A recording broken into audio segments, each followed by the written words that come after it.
Compromise story को मैं आपके सामने रख रहा हूं। किस प्रकार से गांधी परिवार का कंप्रोमाइज मिशन चलता रहा, देश की जनता को कंप्रोमाइज कर हमेशा अपने हितों की रक्षा पर कैसे पूरा नेहरू गांधी परिवार काम किया है, मैं उसकी जानकारी थोड़ा आपसे साझा कर रहा हूं। एक समय था जब नेहरू जी ने खुद कहा था कि 45 करोड़ जनता मेरे लिए लायबिलिटी है। इस एक प्रधानमंत्री के रूप में ये शब्द कितना बड़ा धोखा है देश की जनता के साथ, और उनका किस प्रकार से संबंध रहा विदेशी ताकतों के साथ वो हम सबको ही जानते हैं। और अभी के जो बब्बर शेर बन रहे हैं, राहुल को भी आपने देखा है कि किस प्रकार से विदेशी शक्तियों के कठपुतली बनकर वो काम करते हैं। ये जो पूरा कांग्रेस परिवार का कंप्रोमाइज मिशन रहा है, इसके कुछ अंश आपके सामने रख रहा हूं। इतिहास गवाह है कि नेहरू जी के सचिवालय CIA और अन्य विदेशी एजेंसियों के लिए किस प्रकार खुली किताब के रूप में था। 1954 में नेहरू ने किस प्रकार से बिना किसी रिवार्ड के तिब्बत में भारत के अधिकार को चीन को सौंप दिया, ये हम सबको जानते हैं। पंचशील की आड़ में किस प्रकार से अक्साई चीन का कब्जा मान लिया गया। यूनाइटेड नेशन सिक्योरिटी काउंसिल में किस प्रकार से पत्र लिखकर चीन को स्थायी सीट देने की वकालत की गई, ये हम सब ने देखा है नेहरू का कंप्रोमाइज मिशन।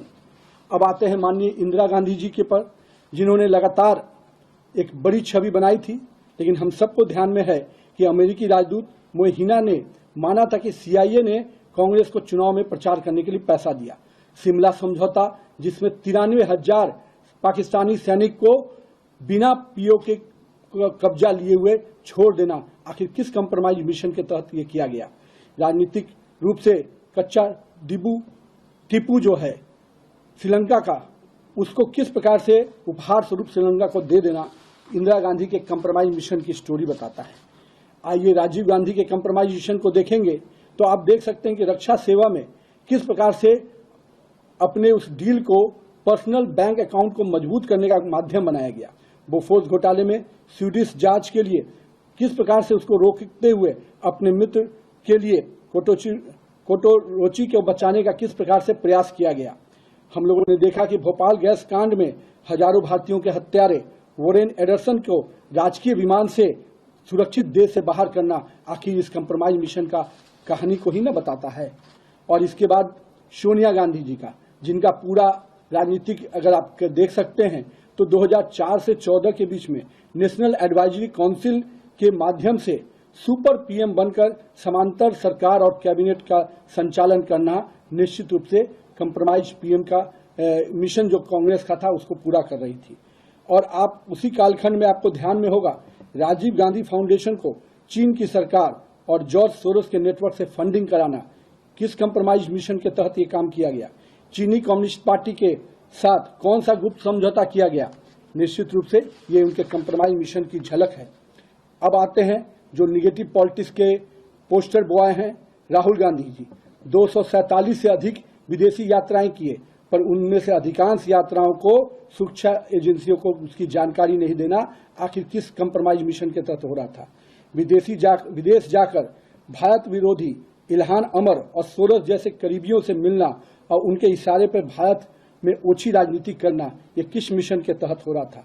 हम लोगों ने देखा था लद्दाख के सेंसिटिव बॉर्डर एरिया में भी किस प्रकार से शाकिर मेराली जैसे विदेशी नागरिकों के साथ घूमना, जिसका पूरा कैरियर सोरोस समर्थित पूंजीपतियों के जो चीनी और पाकिस्तानी एजेंसियों का पैसा देने का काम करता है, उन एजेंसियों के साथ जिसका मिली भगत है, उसके लिए आप काम कर रहे थे।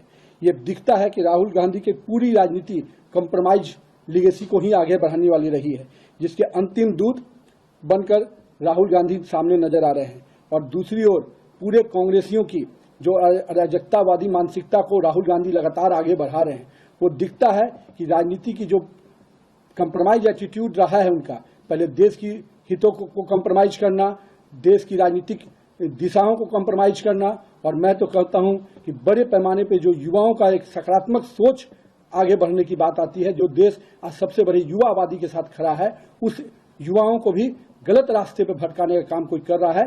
तो ये सोनिया, राहुल और जो कंप्रोमाइज मिशन के तहत चल रहा है भारत के लिए, वो निश्चित रूप से हम सबको सचेत होने की बात है। और मैं तो मानता हूं कि भारत की जनता इनके कंप्रोमाइज मिशन को समझ चुकी है। ये देश के हितों के साथ कोई भी समझौता कर सकते हैं। इसके लिए देश की जनता उनको अभी आने वाले समय में भी सजा देगी, तब जाके इनको समझ में आएगा।